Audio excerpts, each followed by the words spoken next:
We want to talk more about the immigration speech, and we have a very special guest in with us, and I know you're super excited, Mr. Sports I watched fanatic. him play forever. He played because he played at Shea Stadium, a stadium I could actually get to as a Long Islander for the New York Jets for years, and then he finished up with a really good team, the L.A. Raiders, the Oakland Raiders. The name of your book is Liberalism: How to Turn Good Men. Burgess Owens is here. Good men into whiners, weenies, and wimps. Burgess Owens, welcome back to the show and the first time to the couch. Listen, guys, it's a real pleasure, and look forward to chatting with you about this for sure. Absolutely. First off, when you talk about immigration, that's the main topic we're talking about on the show.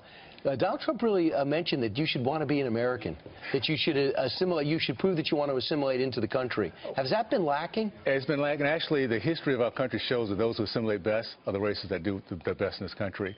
And in our particular case, as a black American, that's my focus, is to bring our race back to what I grew up with. We need to understand that when there's uncontrolled borders, we get hurt the worst. Yes. And so if you understand that, why do you get because we're at the very bottom of the employment rung. And until, if there's competition there and the raises are going down, the black community is one that is hit the hardest. So understanding that, we need to keep those wages up. Controlling borders is important for that. That is basic economics. I mean, that is the most basic economics, and I wonder why that's not clearer to people. Well, it's... And this kind of goes back to my book. At the end of the day, it's an ideology we're dealing with, guys. And there's socialists, there's Marxists, there's atheists, and we have to understand that either we go in that direction or we go the route of the Judeo-Christian values of hard work, looking at each other inside out versus outside in, and doing it the right way. So common sense comes down to the way that our ancestors came through, and we need to get back to that in a big way, for Burgess, sure. I want to play a soundbite for you and get your reaction. This is Donald Trump talking about President Obama and Hillary Clinton, saying they have committed gross dereliction of duty. Take a listen. President Obama and Hillary Clinton have engaged in gross dereliction of duty by surrendering the safety of the American people to open borders. They support visa overstays. They support the release of dangerous criminals from detention. And they support unconstitutional executive amnesty. Hillary Clinton has pledged amnesty in her first 100 days, and her plan will provide Obamacare, Social Security, and Medicare for illegal immigrants, breaking the federal budget. And he wants America first. Your reaction? Well,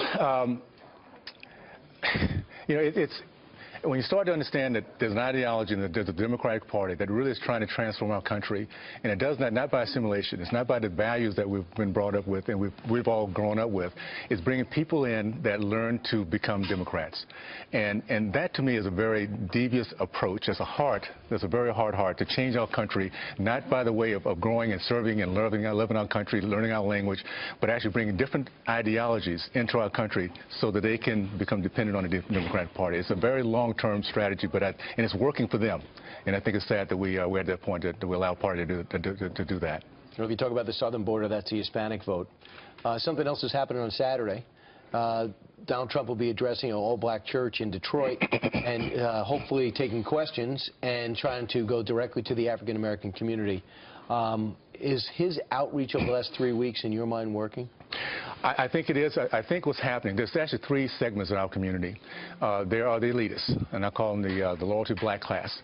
And those are the socialists in our country, the entertainers that will never, ever understand America because they're above it all. Then there's those who believe in victim is valor. But then there's a third of Americans, black Americans, feel the way I do. They're trying to figure out how can they take advantage of the American dream, take care of our kids, love our country and love our race. And that's really the connection that Donald has to make at this point. He hasn't yet. He has. Well, it's in the process, but it's going to take time. And it's going to take actually black Americans, conservatives like myself, to stand up and actually be bold about the fact that we should be proud of who we are. Proud of, and the fact that we can have very wealthy people who've done very well that do not understand, do not appreciate it. That's part of American, that's the American way. It's the way the debating process. So it's going to be a process, but it's going to come down to just putting the message through and seeing some results. One thing the Democratic Party has not done, they've given a lot of promises businesses for over 60 years. The results are Detroit, Ferguson. You go wherever they have laid their place, you find out that there's misery, black misery in a big way. Yeah, the fruits of it have been ugly. Yeah. This title is the greatest thing I think I've ever read. How to Turn Good Men into Whiners, Weenies, and Wimps. Unfortunately, we have to go to headlines, but I hope that during that time you can explain exactly how that works. He's talking about liberalism. Yeah. Liberalism, or how to turn good men into whiners, weenies, and wimps. That is a fun title. Well, Burgess Owens, thank you so much. Thank you, guys. I appreciate it. Congratulations to everything in business and in sports, and now with this. Good luck with it. Thanks, Burgess. So I'll talk to you on radio. I appreciate it for sure.